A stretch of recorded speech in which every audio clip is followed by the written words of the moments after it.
afternoon, and thank you all for coming here. Special thanks to, in her absence, Claire DeMattias, who's not with us. She had a prearranged appointment today, but she's a person who I've worked with on many difficult projects over the last 8 years.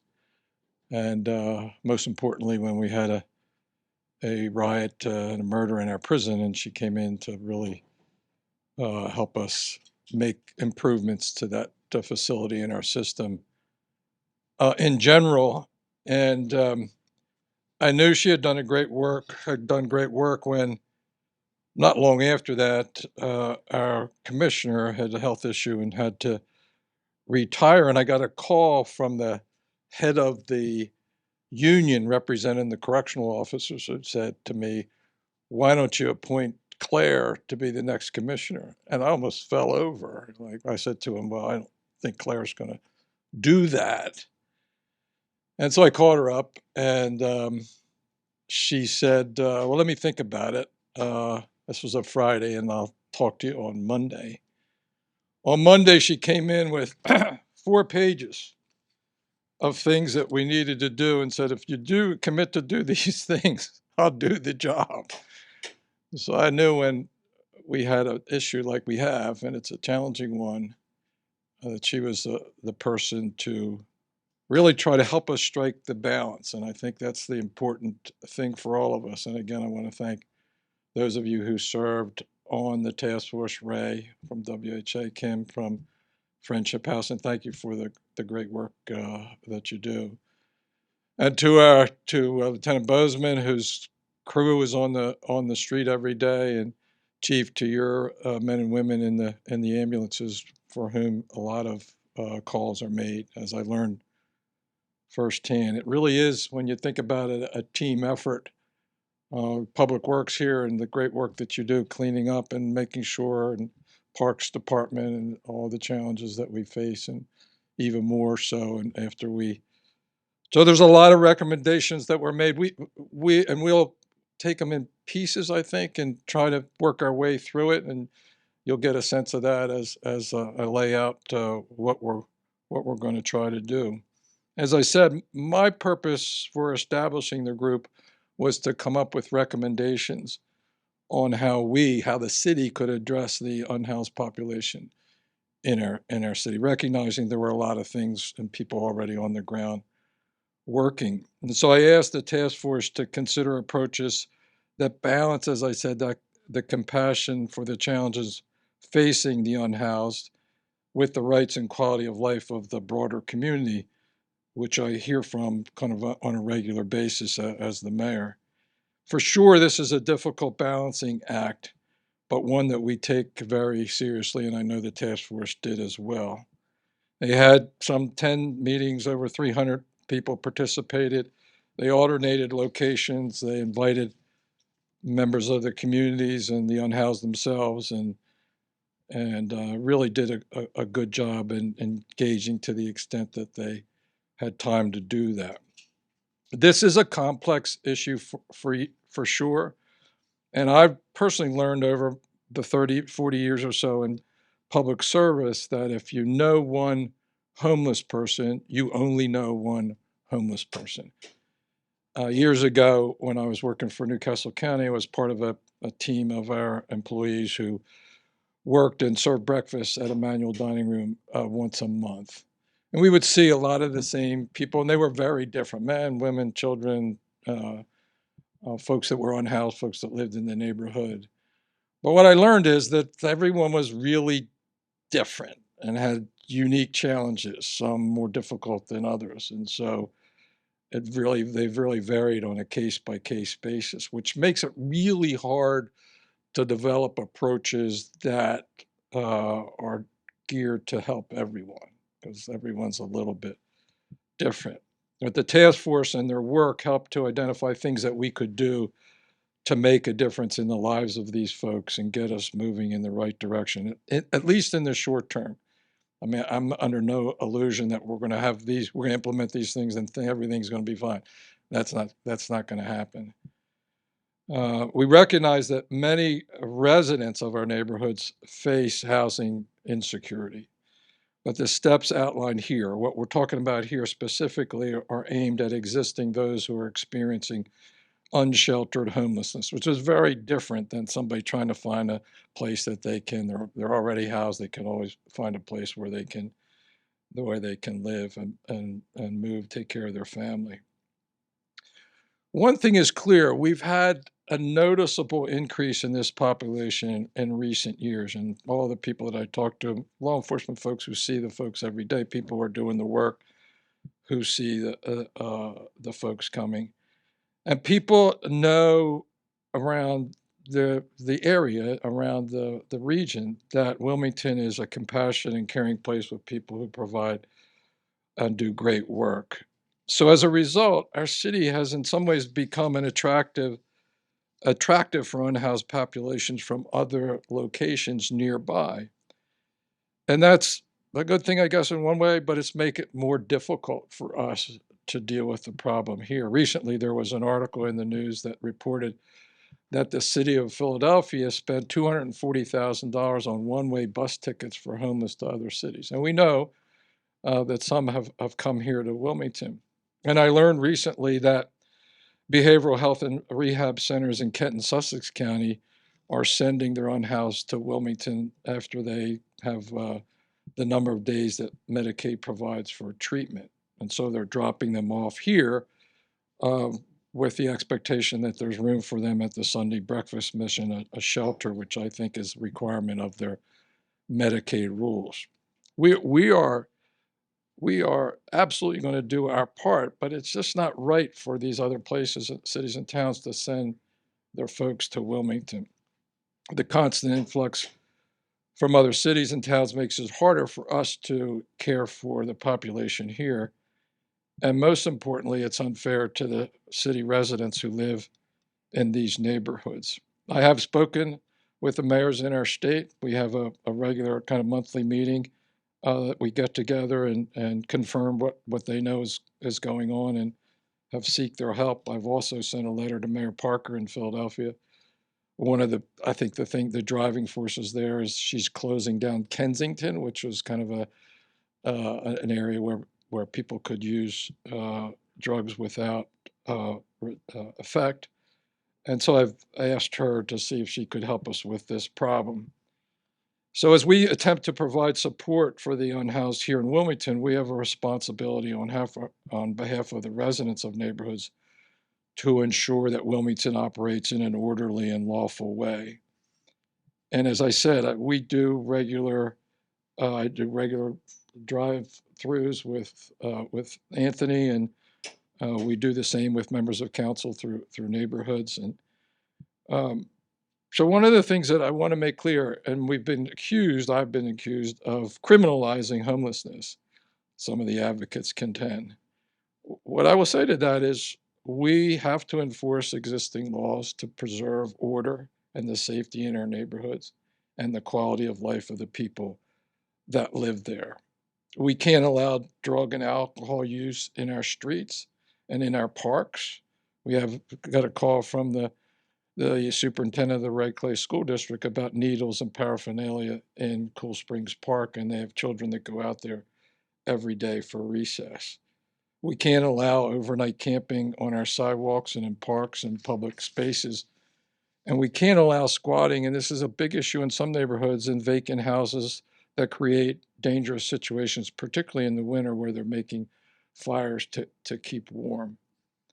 We also know and are learning that there are places where the unhoused congregate also are the same areas where we're seeing an increase in theft and burglary, which are the only crimes where there's an increase going on in our city. And I hear, as I said, stories from residents on a regular basis about these problems.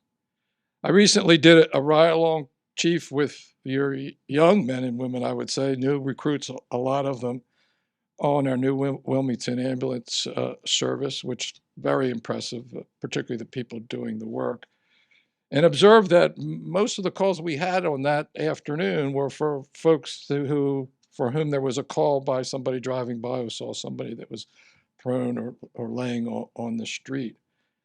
And so a large percentage of the calls that we get are folks in these alleyways who are either high on drugs or overdose or whatever the case may be.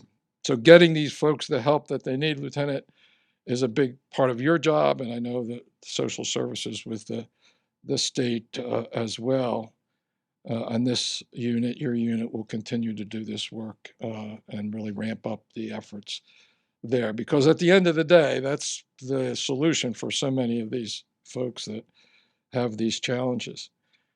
Certainly, Wilmington is not alone in dealing with this difficult issue. It's a big challenge in cities and towns across the country and up and down our state. We know that the governor has impounded a similar group to the task force. I don't know whether, Kim, you're on that group or not. You'd be a good candidate for that.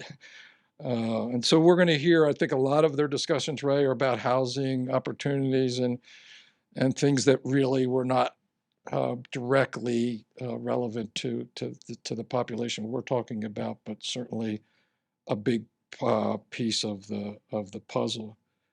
Our path forward will focus on what our city can do and also recognizes the efforts of the state, and there are ways for us to work with them and with providers in providing the services that are necessary.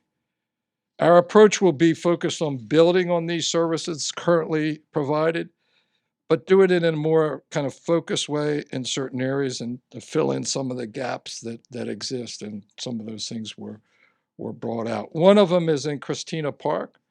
So over the next 60 days, we will work to develop a plan to utilize Christina Park into a city-sanctioned unhoused community site. This is intended to be temporary, and we appreciate the parks. I walked through the parks and talked to the folks that were there in tents today or several weeks ago, and when we did it, as well as the mostly men who were there fishing and playing cards and crabbing and barbecuing in one of the gazebos there.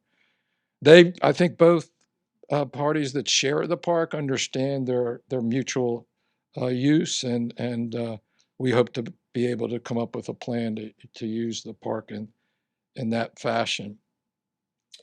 We also need to tell the community of Southbridge what we're doing and on the Lower East Side there, so that they understand what's happening at the park. They can see what's happening now, and it's not going to be a lot different. We do need to get one of the gazebos there back in service so that again, mostly men who frequent the park can do their barbecues like they were doing before the gazebo was deemed unfit for occupation, I guess. We hope that this will be temporary. Obviously, we'll need to find and develop solutions for the long term. But for this, we will present a plan for the security there, the cleanliness, and we've already gotten support in keeping the area clean and safe, and services and the work of the partners in getting folks to that services. We also have looked into and will provide an outdoor standalone restroom facility with 24/7 access to clean water, important.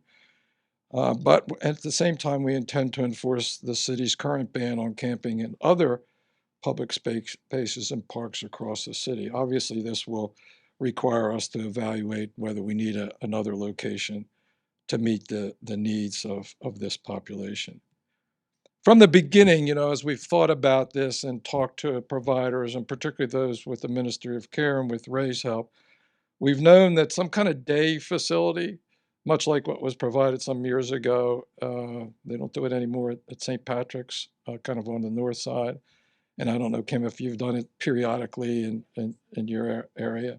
It's really kind of important for this population. They have routines. They tend to have routines where they go, get something to eat in the morning, recharge their phones, have a place to spend the day, go back to where they go get another meal for dinner, and then of course where they're going to get shelter in the night. So we're currently working with the Ministry of Caring and the WHA. Ray, and thanks for your willingness to make available 600 4th Street to be converted into that kind of facility. Initially, a facility to replace the east side dining room for a manual dining hall as opposed to doing it in the basement of St. Mary's Church, which I just thought with the new school right there, it's not really the best idea. So we're very excited about the prospect of partnering with you and using that facility with and for a manual dining room to reopen that kind of a service on the east side. And then hopefully working with the advocates and with members of the task force, coming up with some approach to managing the daytime hours for this population, the stuff they bring along with them, where they're going to, where they're going to stay, maybe get coffee or what have you. So it does really fit into understanding the routines that the members of this population have and trying to fit it in a way that is respectful of the people who live in the neighborhoods adjacent and the commercial corridors as well. We understand that many of these things are temporary and that we're kind of learn as we go. And of course, Kim, you've been doing that for a long time, and so you've got a lot of learning to share. We will continue to work to improve this service delivery, and particularly with our partners. We'll coordinate with the governor's team and the state with respect to social outreach workers that are currently working through social services, as well as other recommendations that they might come up with. We will also have a press conference later this year around what's going on with housing and our focus with housing across the city, which is really targeted in large measure to the vacant houses that we have in neighborhoods that sometimes become places where the homeless population resides.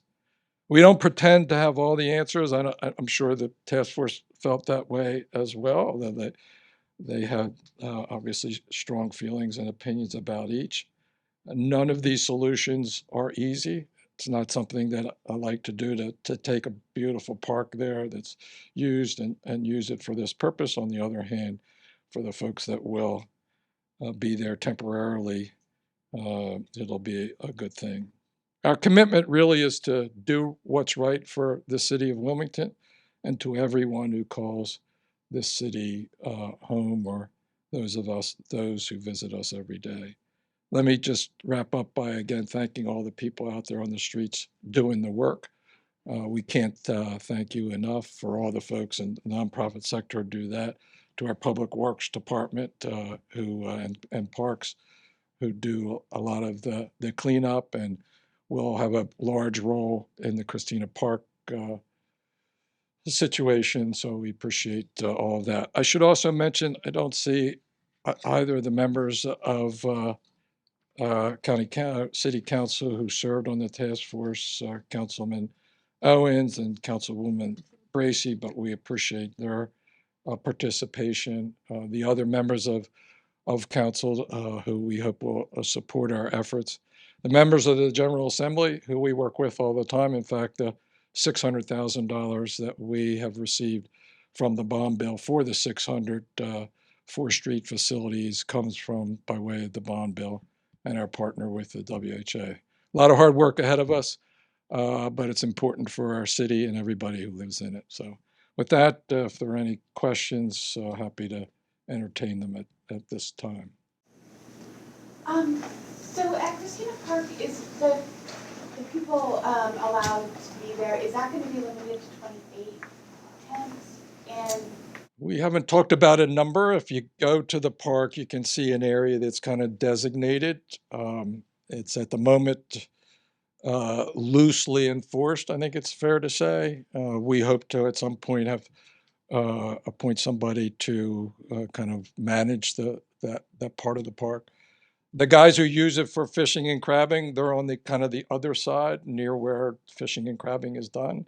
There's a gazebo there that's been closed for many months, which they used to use for their barbecuing, and they've been really responsive and actually really fun to talk to as we went down there to explain them what the challenges that we had. And what we want to be able to do is have kind of the dual use of the park multi-use of the park, including for the folks that are unhoused. Advocates say that that the city needs more shelter beds. Yeah, I think the city of, how about the state, needs more unsheltered, but we're not really in the unsheltered beds business. And that's where I think there needs to be more work and coordination. Whoa, I got that. Sorry about that. But I think that, I mean, I don't know the exact arithmetic around it. So there are about 90 to 100, I'm told, that sleep outside on the streets. Most are have temporary vouchers for hotels that are kind of around the city. I don't know that there are any in the city that the vouchers are used. This thing is falling off. So yeah, so it's a challenge that we obviously don't have enough. Now, it needs to be said that there are some people who won't take a shelter bed if you offered it to them.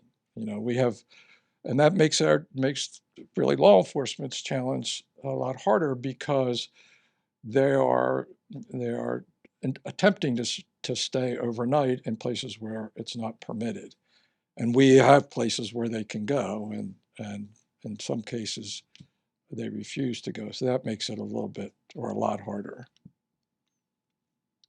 Yes. Is the Christina Park kind of area, is that an overnight shelter as well? What is the Yes. temporary limit? Like, what is the desired amount of time that you want somebody to stay? Yeah, I don't want to pin down any period of time because this is kind of a fluid situation there. And I would love to be able to say, well, it's only going to be for X number of months or until the new year or something like that. But I think we need to better understand the availability of other alternatives. As I said, there are some people there that are just there because they want to be there. A couple of people come immediately to mind there that just it's the wrong motivation, let's just say, and not consistent with what we're trying to accomplish there.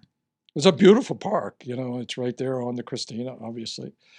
The folks that use it for recreational really enjoy doing there and going there, and they have their little group that gets together. They play whatever that beanbag ball game is that you play, cornhole. So it's also a way that we can say that here's a place, for somebody who is in a park that's not permitted to be in the park overnight, here's a place where you can go. So And what's the police strategy there? And is it going to be someone there like kind of 24 hours keeping track of things, or is it going to be kind of responding to calls as they come? yeah, so security, I mentioned security is one of the things that'll have to be part of the plan.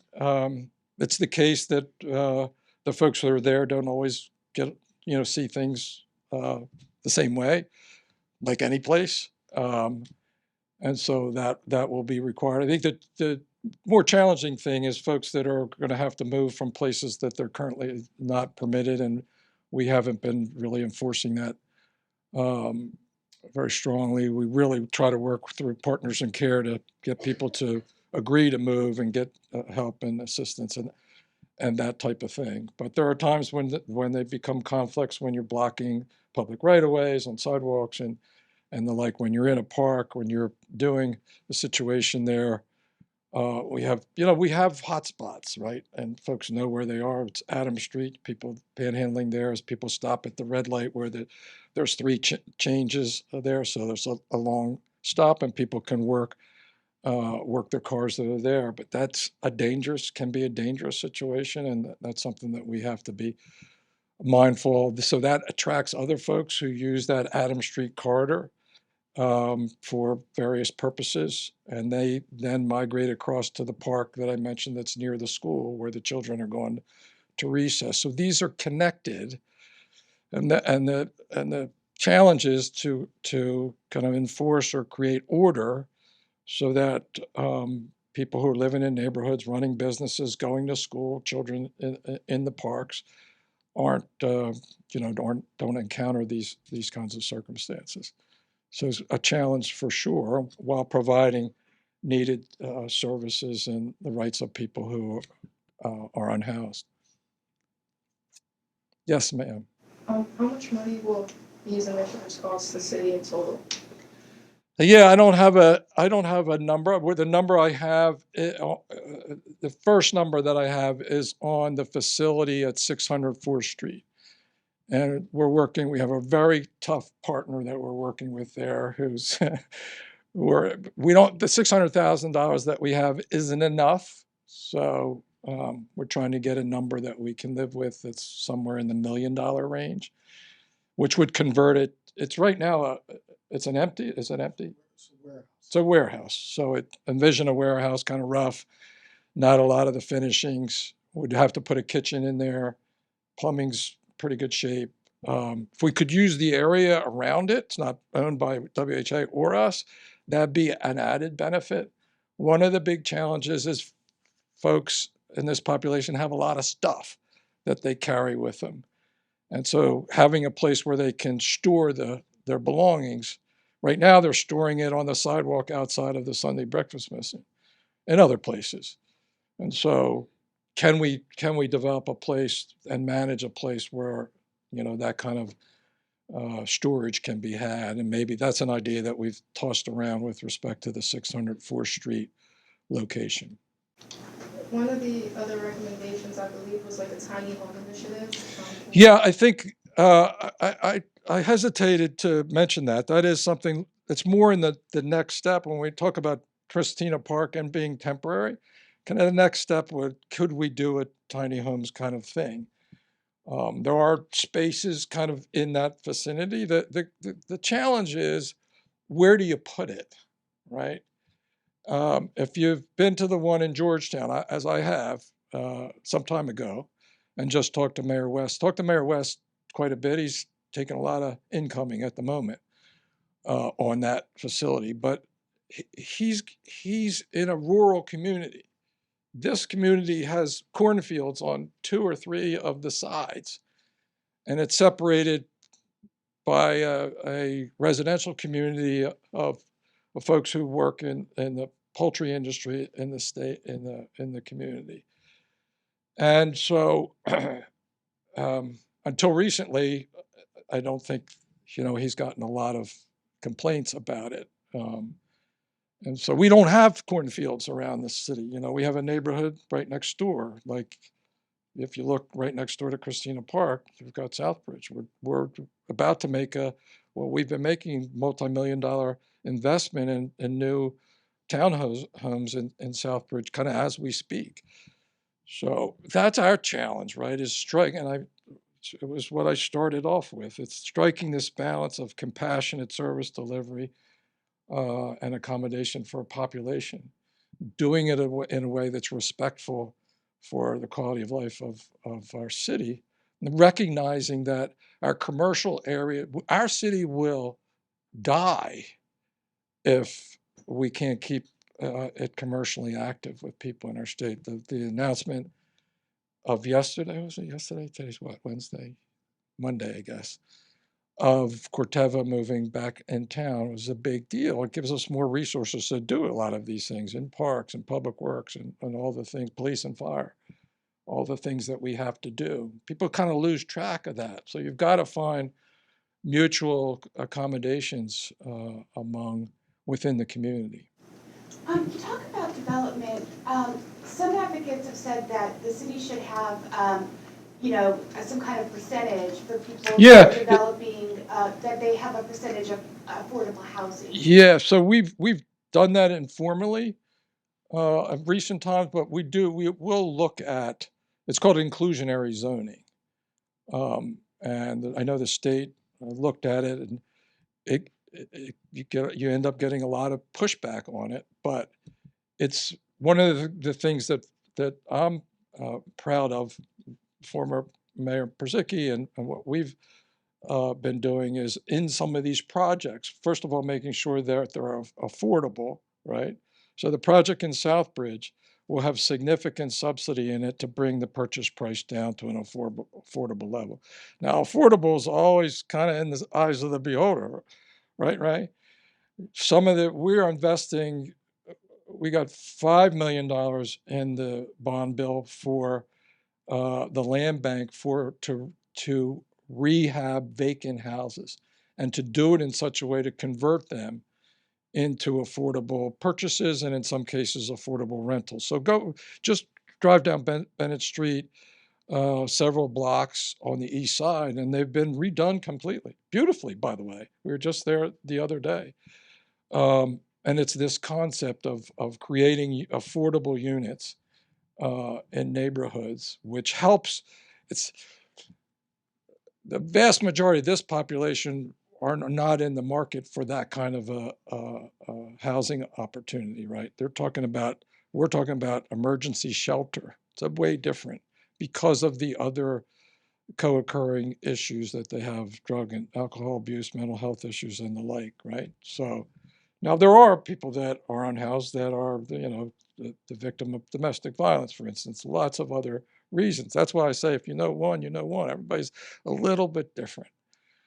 And so it's a long way of saying that our focus really has been on using the money that we have, the city, in converting those vacant houses, because it's not just an investment in that individual homeowner who will buy the house ultimately.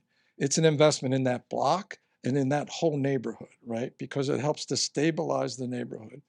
It takes away an opportunity for somebody to squat in that house and create a real problem. And so and the situation is different in almost every neighborhood that you go into in the city. And we need to be mindful of that as well. But you should drive around the east side.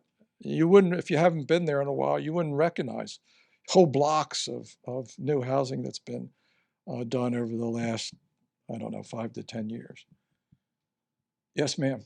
Can you touch on the timeline for implementation for these initiatives? Would you ask the money question and the timeline question? So with respect to, the first thing, we're going to get busy right away on the Christina Park thing. We already have, like, we've been down there talking to the people, talking to Parks and Rec. We've been engaged with Public Works and others who help us keep it clean. We need to come up with more of a comprehensive plan where how it's going to work, where you can stay. What about the gazebo that's currently closed that needs to be kind of reopened there? At the same time, we'll be working with Ray. We had a meeting just the other day trying to come up with a number that works to get a new East Side dining room operated by Emmanuel Dining up and running. At the same time, we'll be evaluating the day center concept, right? And so that's not a very tight timeline. And if you were grading me on that, I wouldn't expect a really high grade for it. But these are things that we will continue to work on. We'll identify a team here, which involves people from the mayor's office as well as from the various departments, and hopefully folks from some of the agencies that do the good work. Anything else? I made it through without dropping the ABC microphone. Thank you very much. Special thanks once again for those of you who served on this task force, for those of you who do the work every day and who supervise those who do the work. It's greatly appreciated. And Jackie, thanks for all your work, staff work on it.